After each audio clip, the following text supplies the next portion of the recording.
കോഴിക്കോട് നാദാപുരത്ത് നടു റോഡിൽ പടക്കം പൊട്ടിച്ച് യുവാക്കളുടെ ആഘോഷം.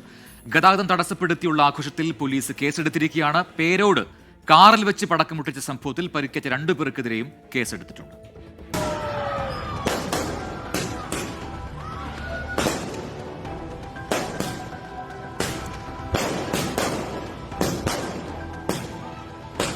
ഞായറാഴ്ച രാത്രിയാണ് നാദാപുരത്ത് അതിരുവിട്ട ആഘോഷം നടന്നത്. കല്ലാച്ചിയിലും വാണിമേൽ ടൗണിലും ഗതാഗതം തടസ്സപ്പെടുത്തിയായിരുന്നു യുവാക്കളുടെ പടക്കം പൊട്ടിക്കൽ. ഇതോടെ മണിക്കൂറുകളോളം വാഹനങ്ങൾ റോഡിൽ കുടുങ്ങിക്കിടന്നു. സംഭവത്തെക്കുറിച്ച് അറിയിച്ചിട്ടും പോലീസ് എത്തിയില്ലെന്നാണ് ആക്ഷേപം. വാണിമേൽ ടൗണിലുണ്ടായ പടക്കം പൊട്ടിക്കലിൽ കണ്ടാലറിയാവുന്ന 50ഓളം പേർക്കെതിരെ വളയം പോലീസ് കേസെടുത്തു.